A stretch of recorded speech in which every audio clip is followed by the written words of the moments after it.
las 7 en punto de la noche seguimos en Santa Cruz de Monpós. Detrás de nosotros esta hermosa iglesia de Santa Bárbara. Con este calor, pero también brisa momposina. Rosy, les decimos bienvenidos a Noticias RCN. Muy buenas noches, Jessica, televidentes. 31 grados de temperatura, dicen las plataformas digitales que tenemos. Yo creo que está un poquito más alta, pero igual el clima es espectacular. Desde aquí vamos a revisar los titulares de las historias y noticias que tenemos para ustedes hoy.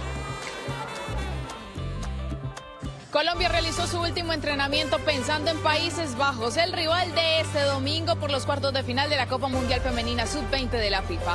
Transmite Fútbol RCN desde las 3:30 de la tarde. Hemos citado a debate de control político en compañía de la honorable senadora Yael Quiroga, el honorable senador Iván Name, representantes Carmen Ramírez Boscán y el honorable representante Andrés Calle Aguas, a debate de control político ¿Dónde está Pegasus? Después de que Colombia fuera sancionado por violar acuerdos internacionales, el Congreso de la República citó a un debate, todo dentro de la polémica por el sistema Pegasus. En minutos les tenemos todos los detalles. Ella me llamó, me dijo, papi, me dieron un tiro, papi, me dieron un tiro, y ella se hace así, me muestra el disparo, allá donde yo la agarro y le digo, mami, no te vayas a dormir, no te vayas a dormir, que yo te voy a llevar para el hospital, no te vayas a dormir. Es el doloroso testimonio del padrastro de la niña de 6 años que fue asesinada por sicarios en Barranquilla. Las autoridades ofrecen una recompensa de hasta 20 millones de pesos para encontrar al asesino. El doctor Petro y su grupo tienen que tener en cuenta que ellos ganaron las elecciones, pero ese triunfo de ellos no implicó cambio de régimen ni de constitución. Una decisión jurídica no es para tumbar a nadie, una decisión jurídica es para respetar. Son las opiniones de Ramiro Bejarano y Carlos Medellín, dos reconocidos abogados, sobre las fuertes declaraciones del presidente Gustavo Petro en contra del presidente de la Corte Suprema de Justicia. Esta noche no se pierda la entrevista de nuestro director José Manuel Acevedo. Las noticias, porque ayer supimos que Colombia sería sancionada por la organización que reúne a las entidades de inteligencia financiera de más de 100 países, y todo porque el presidente habría violado acuerdos de confidencialidad en una alocución. Pues el tema sigue creciendo. Por un lado conocemos que habrá debate de control político, pero muchos se preguntan realmente cuáles fueron los acuerdos que habría violado el presidente. Óscar Ramírez nos tiene los detalles. El documento que en alocución presidencial reveló el presidente Gustavo Petro y que generó la suspensión de Colombia del grupo que reúne a más de 100 organizaciones de inteligencia fiscal, ahora será tema de discusión en el Congreso de la República. La Comisión Legal de Inteligencia y Contrainteligencia del Senado programó para el próximo miércoles un debate de control político al que deberán asistir varios funcionarios del presidente Petro. ¿Dónde está Pegasus? Es el nombre que recibió la convocatoria. Hemos citado al señor director de la Policía Nacional, al señor director de las Fuerzas Militares, al señor director de la Dirección Nacional de Inteligencia, de la UIAF, y por supuesto al señor ministro de Defensa. A la sesión también será invitado el periodista Israel Gur Megiddo, quien en marzo pasado publicó un artículo sobre la compra de este software espía por parte del gobierno de Iván Duque. Tras la suspensión de la UIAF por parte de Egmont, las fuerzas militares y la Policía Nacional serían las más afectadas. Es un trabajo que complementa la labor de las fuerzas militares. ¿Por qué? Porque nosotros hemos identificado a los cabecillas y estructuras que están dedicadas al narcotráfico. Ellos igualmente identifican quiénes son, y muchas veces se cruzan esa información, y entonces identificamos los que están en realidad moviendo el capital. Durante el debate de control político se pondrá sobre la mesa la carta con fecha del 16 de abril del 2024, firmada por Alexandra Paola González Zapata, secretaria de Gabinete del Ministerio de Defensa, en la que la propia cartera niega la adquisición de este software. Esta carta se conoció previo a un debate sobre seguridad. 7 de la noche, 9 minutos. Ya son 2 los muertos que dejó un atentado con disparos en Barranquilla. Lo más doloroso es que entre las víctimas hay una niña de tan solo 6 años. El sicario entró, le preguntó a la niña que dónde estaba el papá. La inocencia de su respuesta no fue suficiente. El sicario empuñó su arma y le disparó a la pequeña Brangelis directo en su abdomen. Papi, me dieron un tiro, papi, me dieron un tiro, y ella se hace así, me muestra el disparo, allá donde yo la agarro y le digo, mami, no te vayas a dormir. El traslado fue inmediato, pero la menor no logró sobrevivir. La doctora que atendió el caso de mi hija, ella Ella casi no podía ni hablarme, solo me manifestó que se sentía un poco frustrada, que no pudo salvar a mi hija, que la perdonara. Una tragedia en medio de una visita a su familia materna, que para su papá se convirtió en un permiso mortal. Al llegar allá, veo a la madre de mi hija, pero hacia ella no sentí sino solo tristeza. El asesino, que vestía bermuda azul, gorra y camiseta roja, huyó del lugar, donde también dejó herido a un bebé de 1 año y a su mamá de 24. Y vergonzoso es lo que está pasando en López de Micay. Las disidencias de la FARC estarían sacando pecho por una maquinaria que le entregaron a la comunidad supuestamente para su beneficio. Conocimos informes de inteligencia que demostraría que en realidad el fin es la minería ilegal. Hace unos días, por medio de redes sociales, se conocieron unas imágenes en donde miembros de la estructura Carlos Patiño de las disidencias de alias Iván Mordisco entregaban una maquinaria supuestamente para el arreglo y mantenimiento de vías terciarias o veredales. Sin embargo, lo que descubrieron las fuerzas militares es verdaderamente indignante. Por medio de estos videos conocidos por Noticias RCN, que fueron grabados por inteligencia militar desde drones, las autoridades identificaron que en realidad estarían siendo empleadas para adelantar labores de explotación ilícita de yacimientos mineros sobre el río Micay. Al menos 15 retroexcavadoras, 10 dragones, 8 clasificadoras y por lo menos 30 motores y otros elementos son con los que las disidencias están realizando labores de minería ilegal que ya comienzan a dejar una dolorosa huella, afectando no solo el afluente hídrico, sino también la flora, fauna y vegetación, pues solo en pocas semanas han afectado varias hectáreas cercanas al río. Lo preocupante es que las fuerzas militares identificaron otro grave problema que está derivando de esta acción, y es que el agua del río Micay, con el cual se surten acueductos de poblaciones como El Plateado, San Juan de Mechengue, Honduras, entre otros, estarían afectando la salud a mediano y largo plazo de al menos 15.000 personas. La maquinaria con la que están destruyendo la naturaleza habría costado más de 21.000 millones de pesos. Esta semana la nueva EPS, la más grande del país, volvió a hacer noticia por la suspensión de pagos a más de 100 clínicas y hospitales.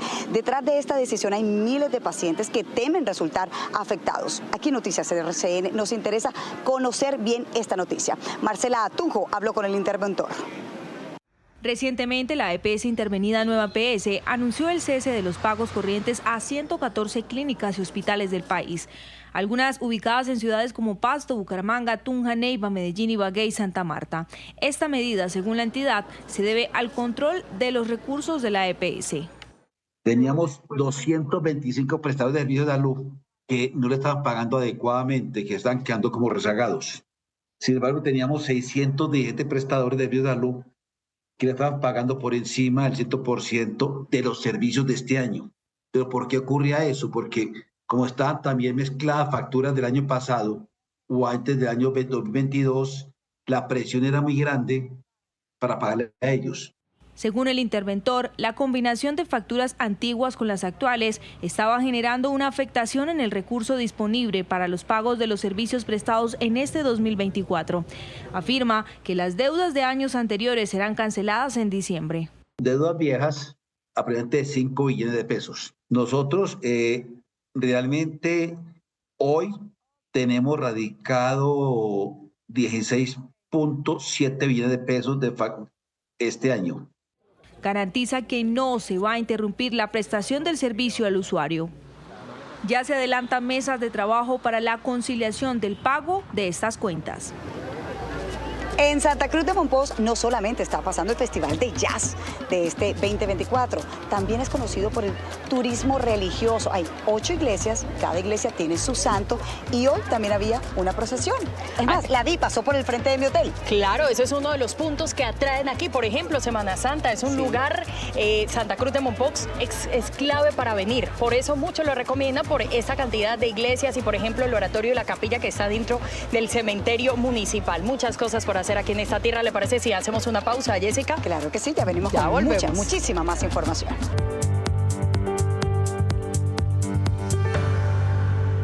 7:22, buenas noches. Es hora de las noticias del mundo. La oposición venezolana hizo un nuevo llamado a movilizarse el próximo 28 de septiembre. Personalidades de ese país y de otras nacionalidades se sumaron al llamado para que Edmundo González Urrutia sea reconocido como el ganador de las elecciones del 28 de julio y exigieron además la salida de Nicolás Maduro del poder. ¿Qué podemos hacer? ¿Qué tenemos que hacer? 3 cosas muy sencillas. Viene la Asamblea General de las Naciones Unidas. A todos los gobiernos democráticos del mundo les pedimos. 1. Que reconozcan los resultados del 28 de julio y a Edmundo González como el presidente electo. 2. Que le exijan a Maduro que entregue el poder, que pare esta locura de represión descontrolada y que se vaya. 3. Que inste al fiscal de la Corte Penal Internacional a tomar medidas para detener los crímenes de lesa humanidad que la dictadura sigue cometiendo en Venezuela. De otro lado, el régimen venezolano dijo que detuvo a 2 ciudadanos españoles, a 3 estadounidenses y también a un checo, a quienes acusó de estar involucrados en un plan para supuestamente cometer atentados y desestabilizar Venezuela. Fuentes de la Cancillería española indicaron que pidieron tener acceso a los detenidos para verificar sus identidades y también la nacionalidad. De otro lado, el Departamento de Estado de Estados Unidos dijo que están al tanto de la situación. Asciende a 16 el número de fallecidos tras la explosión de un camión cisterna que transportaba combustible en Haití. Unas 40 personas más sufrieron quemaduras de segundo y tercer grado y reportaron unas 20 motos y un carro incinerados. 19 de los heridos de gravedad serán trasladados a hospitales especializados de Puerto Príncipe para recibir atención. Terminamos en Ecuador, donde la policía se refirió al asesinato de la directora de la penitenciaría del Litoral. En un comunicado indicaron que María Daniela Icaza no había notificado ser víctima de amenazas o que necesitara un esquema de protección. Un pronunciamiento que llega tras las denuncias de la familia de la fallecida funcionaria, que señaló que ella no contaba con seguridad.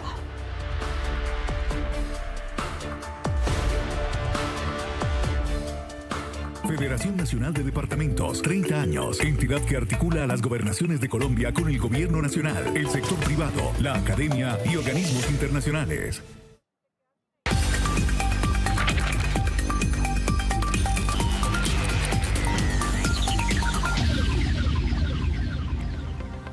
Señores, momento para la información económica en Noticias RCN del fin de semana. Bueno, en teoría mañana se vence el plazo para que el gobierno y el Congreso lleguen a un acuerdo sobre el presupuesto para el 2025. Presupuesto que hay que decirlo, ha generado muchísima polémica y les voy a explicar por qué. Vamos a revisar un poco cuál es la propuesta del gobierno. Mire, lo que dice el gobierno es que su propuesta es de 523 billones de pesos que van a estar repartidos de la siguiente manera.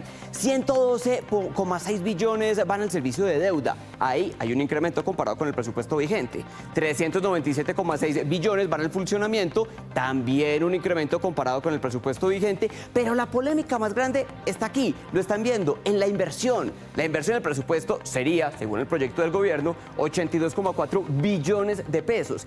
Y eso es una caída del 17%. Si lo comparamos con el presupuesto que está hoy vigente, inversión que es importantísima para reactivar la economía y presupuesto que además estaría amarrado a una reforma tributaria. Desde congresistas hasta exministros de Hacienda se han pronunciado sobre el tema. No inflemos el presupuesto, no forcen al Congreso ni al país a embarcarlo en una reforma tributaria que no se necesita. Lo que necesita es que ejecuten la plata que tienen guardada. El presupuesto general de la Nación del año 2025 no se compadece con la realidad de las finanzas públicas del país en este momento. Estima un exceso de gasto sobre ingresos de casi 12 billones de pesos. Mauricio Cárdenas, exministro de Hacienda, columna El Tiempo. El presupuesto que se envió al Congreso se sale de proporción frente a las capacidades fiscales del gobierno. Es un presupuesto hecho para darle oxígeno al presidente en el año preelectoral. Ok, las opiniones entonces es muy importante. Vamos a estar pendientes qué pasa la próxima semana con el debate para saber si nos vamos de reforma tributaria, si hay tijeretazo al presupuesto. La ley de financiamiento ya fue radicada. Bueno, cambio de tema hasta ahora en Plata es Plata. En Colombia la tasa de desempleo juvenil supera el 17%. Por eso es muy bueno que recordemos cuando hay iniciativas que que buscan ayudar a los más pelados, a los más jóvenes, que para muchos, por cierto, es muy difícil conseguir el primer puesto. Usted o su hijo acaba de terminar la universidad. Señores, esto les interesa, papel y lápiz. La iniciativa, que fue reconocida por los industriales de Colombia, busca que los más jovencitos tengan su primer empleo. Para que los muchachos que apenas están terminando su universidad, están en últimos semestres de la universidad de carreras de comercio exterior y afines, están terminando o apenas se han graduado y no han tenido oportunidades, se vinculen con nosotros. Y es que justamente ese primer empleo les sirve para conseguir experiencia, esa que es tan esquiva en ocasiones. Vamos a hacer que se generen sus propios escenarios, vamos a hacer que generen sus propias experiencias. ¿Y cómo la generan? Entrando a ser parte de nuestro equipo. Ya van más de 1.000 beneficiados del programa, que se expande por varias regiones. Nosotros tenemos operación en la costa atlántica, tenemos operación en Bogotá, en la sabana de Bogotá, en la costa pacífica, en Cali. Los interesados pueden hacer llegar sus solicitudes a los canales de comunicación del Grupo Zona Franca de Bogotá. Esas iniciativas son las que hay que reconocer. Señores, nos vamos a la pausa. Poco entiendo de por qué los hombres negros puedan ser conservadores. ¿Qué opinan ustedes? Pero sobre todo, ¿qué piensan dos expertos y reconocidos abogados sobre la independencia del Poder Judicial? Caminen con nosotros.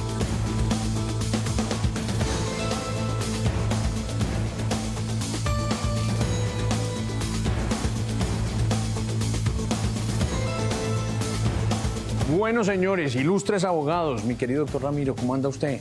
Manuel, qué gusto verlo. ¿Cómo estás, Manuel? ¿Cómo van ustedes? Están muy elegantes. ¿No les dijeron que era así como de sport o no? Es que a mí no me gusta andar mal vestido. Ah, carajo, véalos. Yo soy abogado como ustedes, pero nunca me vestí como abogado. Pero es que ustedes sí son tremendamente bien presentados, ¿no? Señores, entremos en materia, pero me gustaría mostrarles esto para poder hacerles las preguntas que tengo para ustedes. Poco entiendo de por qué los hombres negros puedan ser conservadores. No lo comprendo muy bien. Está violándose hoy de nuevo en Colombia por magistrados.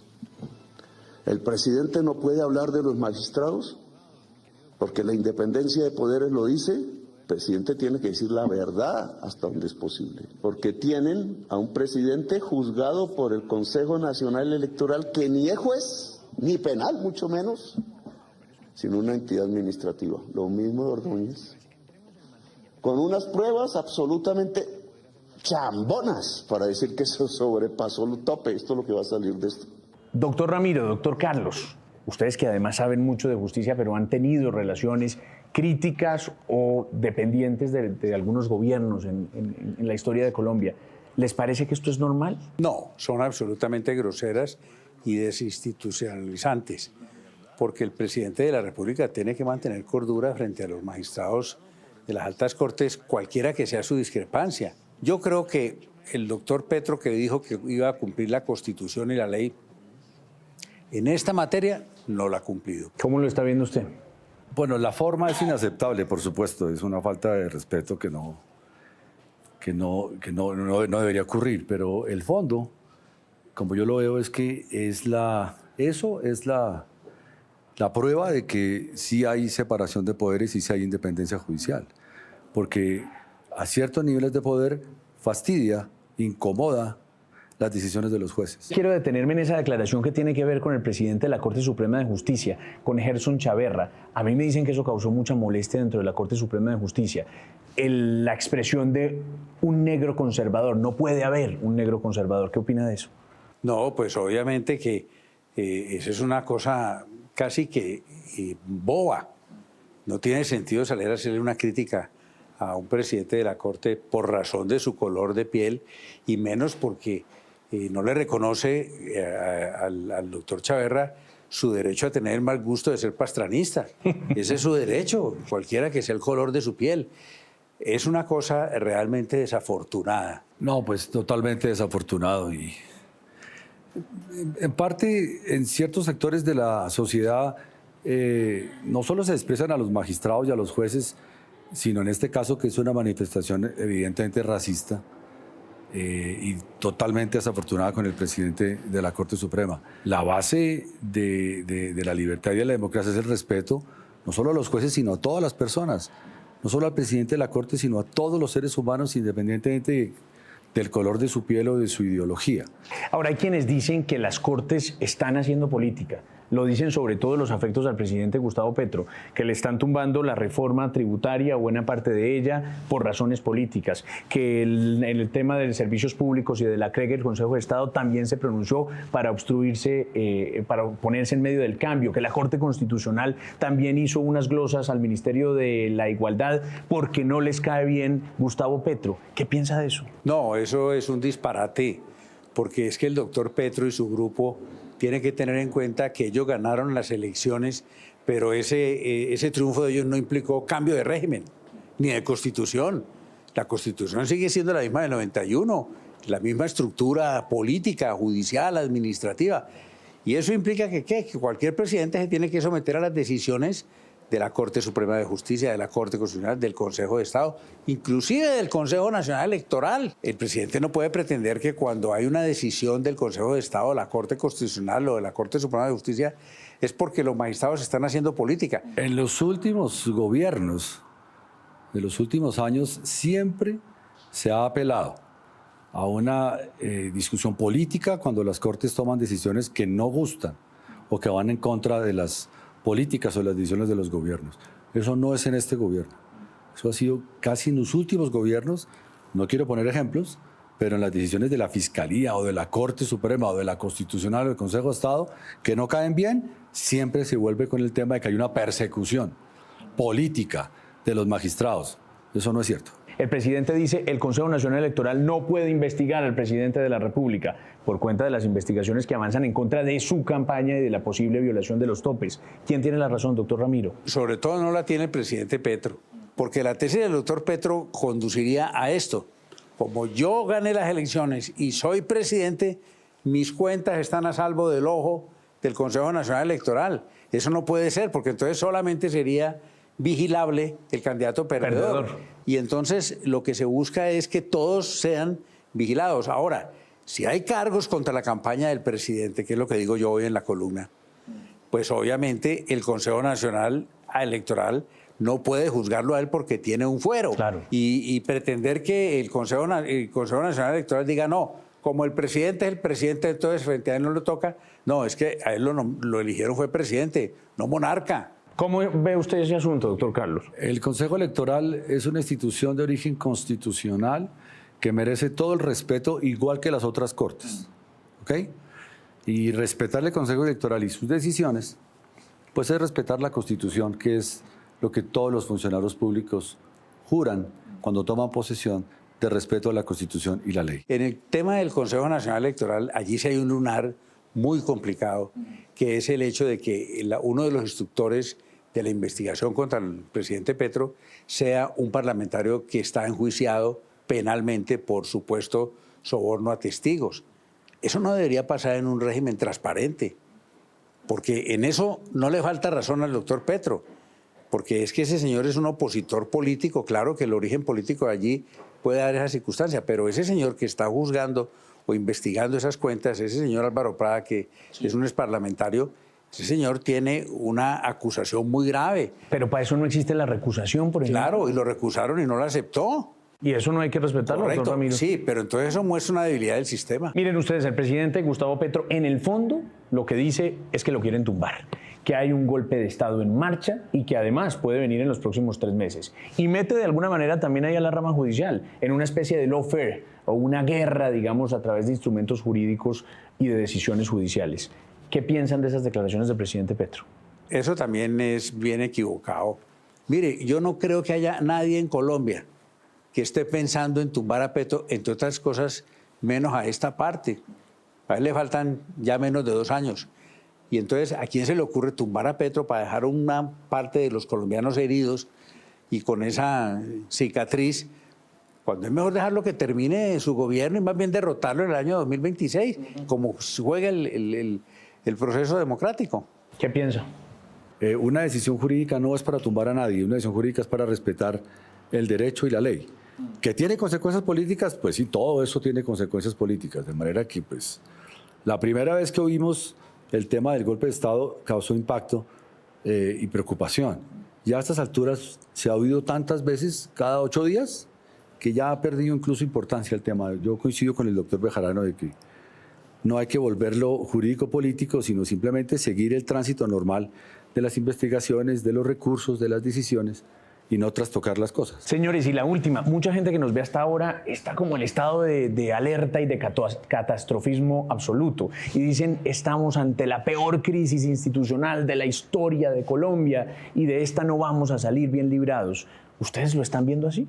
Tenemos unas dificultades y sobre todo una permanente molestia como ciudadanos, porque es que uno se levanta un domingo a leer la prensa y entonces el presidente Petro se fue para la costa o para el valle y allá soltó una pedrada contra alguien.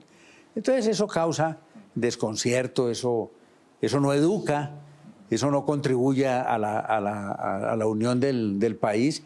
Y un presidente muy contradictorio, porque lleva todo el tiempo hablando de la necesidad de hacer un gran acuerdo nacional.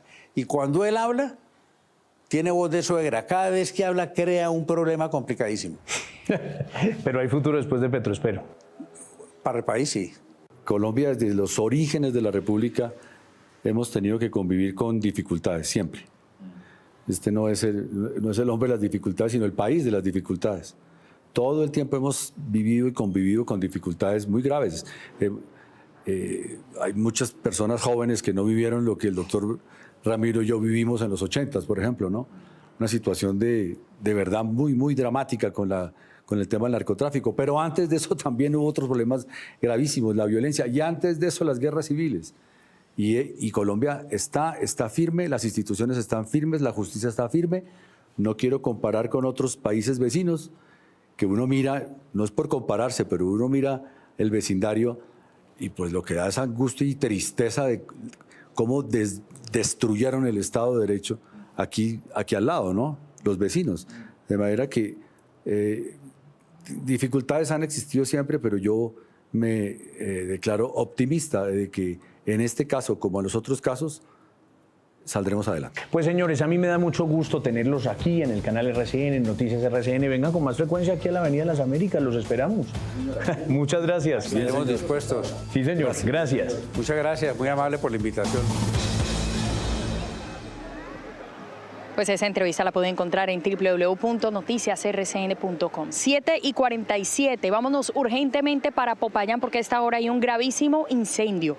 Más de 60 voluntarios intentan sofocar las llamas. Carlos Andrés Gómez, usted está precisamente en el lugar de la noticia. ¿Qué reporte nos tiene? Adelante. Así es, buenas noches. 7 horas cumple fuera de control esta gigantesca conflagración forestal en el norte de Popayán. Hay que decir que es dentro del perímetro urbano de la capital caucana y miren, ya se sumaron, además de los bomberos, llegó la policía, incluso las tanquetas del escuadrón antimotines también están ayudando desde algunos puntos para sofocar las llamas. Es una reserva forestal que está dentro de la ciudad y por lo cual hay temor, porque son aproximadamente 12 barrios aledaños que tienen en riesgo que las llamas lleguen hasta esas viviendas. Son aproximadamente 20 hectáreas que están ardiendo fuera de control aquí en la Loma del Tablazo. Con la cámara de Bolívar Gómez, Carlos Andrés Gómez, Noticias RCN.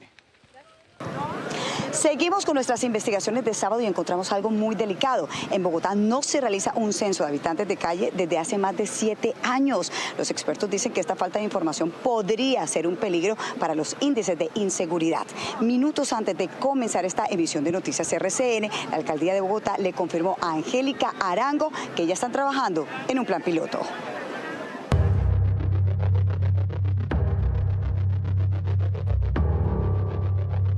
En las calles, debajo de los puentes, escondidos, pero tan personas como cualquiera. La población habitante de calle en Bogotá está en nuestro diario vivir, pero ¿realmente los vemos? Consumo de sustancias psicoactivas, problemas familiares, violencia intrafamiliar, desplazamientos, conflicto armado, violencia, migración y todo esto finalmente termina incidiendo en los índices de pobreza y también en la forma en cómo las personas terminan en la habitabilidad de calle. Aunque más del 80% de personas que están en habitabilidad de calle son hombres, la inseguridad es un tema que no discrimina de género en Bogotá. Estamos viendo que están siendo instrumentalizados, por ejemplo, por las bandas criminales para movilizar las drogas al interior de la ciudad. De allí que estamos viendo también muchos habitantes de calle hoy que es víctima de homicidio. El último censo data del 2017. Sin embargo, la Secretaría de Integración Social anunció que el próximo 30 de septiembre se realizará durante 15 días y con un equipo de 599 personas un censo que ayudará a reducir las formas extremas de exclusión. El censo vamos a recorrer toda la ciudad. Se ha dividido la ciudad en 699 polígonos. El criterio de división de los polígonos es el de nosotros. Nuestros abordajes territoriales nos han dado el conocimiento para saber cómo se concentran los habitantes de calle en la ciudad. Según un aproximado, hoy habrían alrededor de 13.000 habitantes de calle en la capital.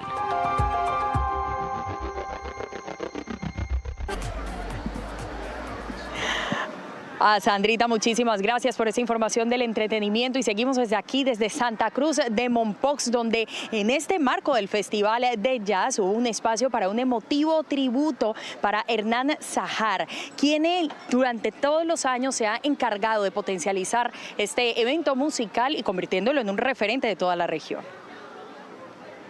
El diseñador momposino Hernán Zahar recibió una merecida distinción que reconoce el valioso aporte al desarrollo cultural y social que él ha entregado al país en su destacada trayectoria en la moda.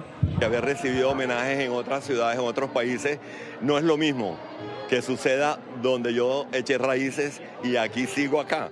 Este genio de la creatividad, apasionado por vestir a las mujeres de manera única, haciéndolas sentir hermosas y poderosas, presentó una retrospectiva inspirada en Mompox. A mí nunca se me va a cansar la creatividad ni la imaginación de seguir creando, inventándome ideas inspiradas en Mompox. Zahar, embajador de la cultura bolivarense, fue homenajeado en una emotiva ceremonia donde se le hizo entrega de la medalla de honor al mérito. El mago de Mompox, ese portador de magia y de talento, Hernán Zahar, que abrió puertas, puso al Caribe, ¿no?, en la escena internacional. La ceremonia tuvo lugar en la histórica Casa de la Cultura de Mompox, un espacio simbólico que ha sido embellecido en numerosas ocasiones por los inigualables diseños de Zahar. Muy bien, y así ya vamos también llegando al final de esta emisión de Noticias RCN Fin de Semana. A ustedes muchísimas gracias por acompañarnos. Nosotros seguimos aquí con este clima espectacular, calorcito sí, en Santa Cruz de Mompox. Terminó el desfile de ICSE y de la Cámara de Comercio de Magangué. Ahora vamos para el Parque del Jazz, en donde vienen todos los artistas de esta noche. Así que la programación sigue. Allá seguimos y allá nos vemos, Jessica, claro, porque yo sé sí. que usted estará de primera en esa tarima y por supuesto nosotros vamos a ir a acompañarla hasta que llegue esta emisión. A ustedes gracias y feliz resto de noche.